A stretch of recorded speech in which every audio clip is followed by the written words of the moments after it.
हुई रोशन मेरी गलियां। गुड इवनिंग सभी बीएड प्रशिक्षणार्थियों का मेरे यूट्यूब चैनल पर हार्दिक स्वागत है।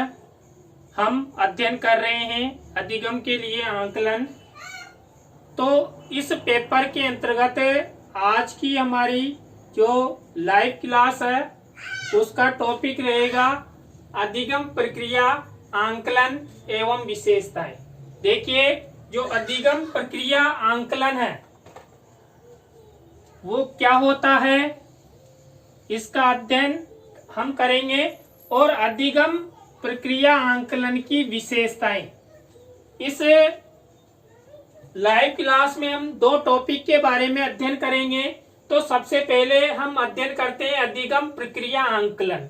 देखिए, जो अधिगम प्रक्रिया आंकलन है, अधिगम प्रक्रिया की गुणवत्ता एवं प्रभावशीलता में वृद्धि करने से होता है।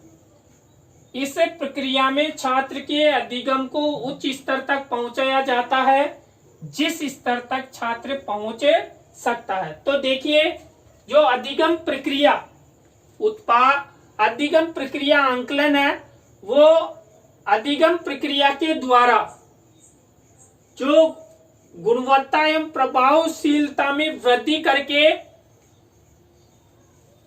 छात्रों को अधिगम करवाया जाता है। तदुपरांत छात्रों का आंकलन किया जाता है। और देखिए, छात्र जितना सीखना चाहता है, यानी कि अधिगम को उच्च स्तर तक पहुंचाने का प्रयास किया जाता है। जिस स्तर तक छात्र सीखना चाहता है,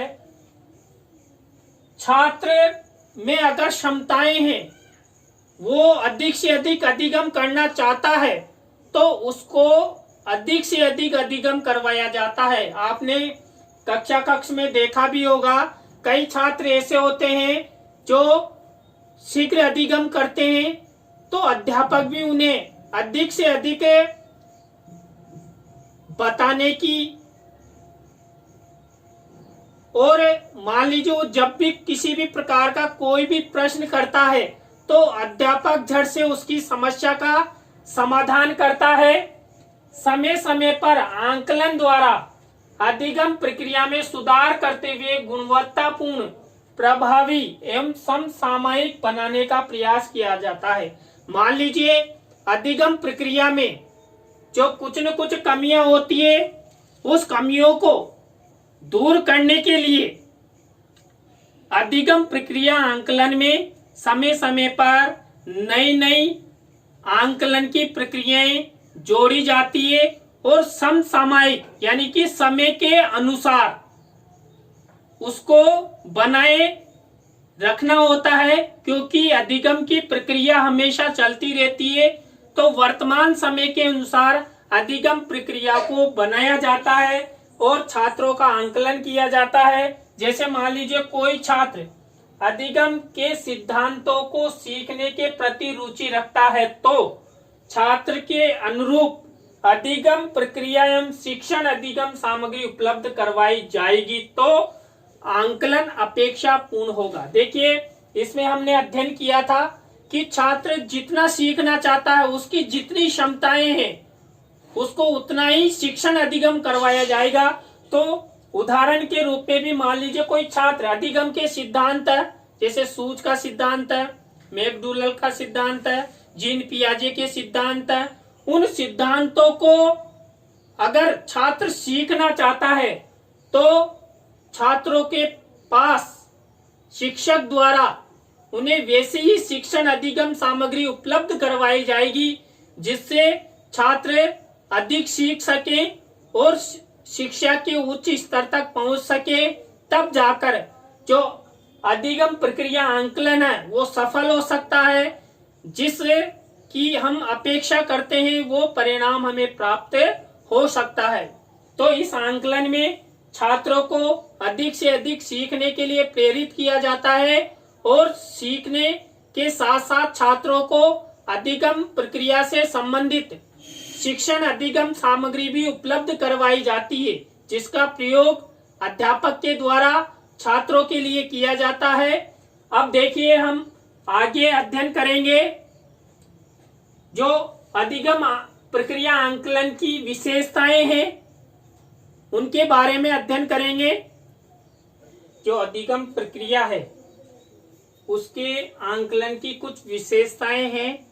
उन विशेषताओं के अंतर्गत पहली विशेषता है छात्रों की रुचि आधारित प्रक्रिया। देखिए, जो अधिगम प्रक्रिया है ये छात्रों की रुचि आधारित प्रक्रिया है, क्योंकि इसमें कहा गया है कि छात्र जिस स्तर तक पहुंचना चाहता है उस स्तर तक का अधिगम छात्र को करवाया जाता है।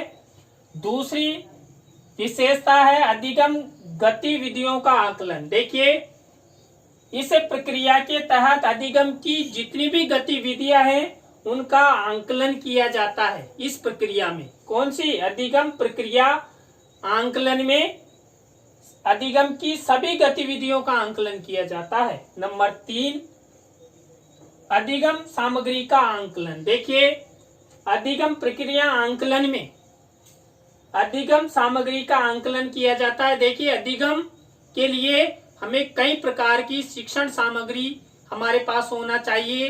हमारे पास अधिगम से संबंधित पुस्तकें होनी चाहिए, हमारे पास अच्छा खासा कक्षा कक्ष होना चाहिए और दृश्य श्रव्य उपकरण होने चाहिए, तकनीकी उपकरण होने चाहिए। नंबर 4, छात्र सहभागिता का आंकलन। देखिए, अधिगम प्रक्रिया में आपस में छात्र भी चर्चा करके अधिगम करते हैं। शिक्षक और छात्र का संबंध भी यहाँ पर अधिगम पर निर्भर करता है, तो छात्रों की सहभागिता का आंकलन किया जाता है। नंबर 5 है अधिगम प्रक्रिया की उपयोगिता का आंकलन। देखिए, अधिगम प्रक्रिया आंकलन में अधिगम प्रक्रिया की उपयोगिता का आंकलन किया जाता है कि जो अधिगम की प्रक्रिया है कितनी उपयोगी है, ये भी आंकलन किया जाता है। नंबर 6 है अधिगम वातावरण का आंकलन। देखिए, सीखने का वातावरण सबसे महत्वपूर्ण होता है। आप छात्रों को जिस वातावरण में सिखाएंगे, मान लीजिए अधिगम का वातावरण अच्छा है तो छात्र शीघ्र और अधिक अधिगम करेंगे, लेकिन सीखने का वातावरण ठीक नहीं है तो छात्र न्यून अधिगम करेंगे और परिणाम अपेक्षापूर्ण नहीं आएगा। नंबर 7 अधिगम उद्देश्यों का आंकलन। देखिए, अधिगम प्रक्रिया आंकलन के द्वारा अधिगम के जो उद्देश्य हैं उनका आंकलन किया जाता है कि अधिगम के क्या क्या उद्देश्य हैं। तो देखिए, इस लाइव क्लास में हमने अधिगम प्रक्रिया आंकलन और उसकी विशेषताओं के बारे में अध्ययन किया। नेक्स्ट लाइव क्लास में हम नए टॉपिक के साथ फिर मिलते हैं। धन्यवाद।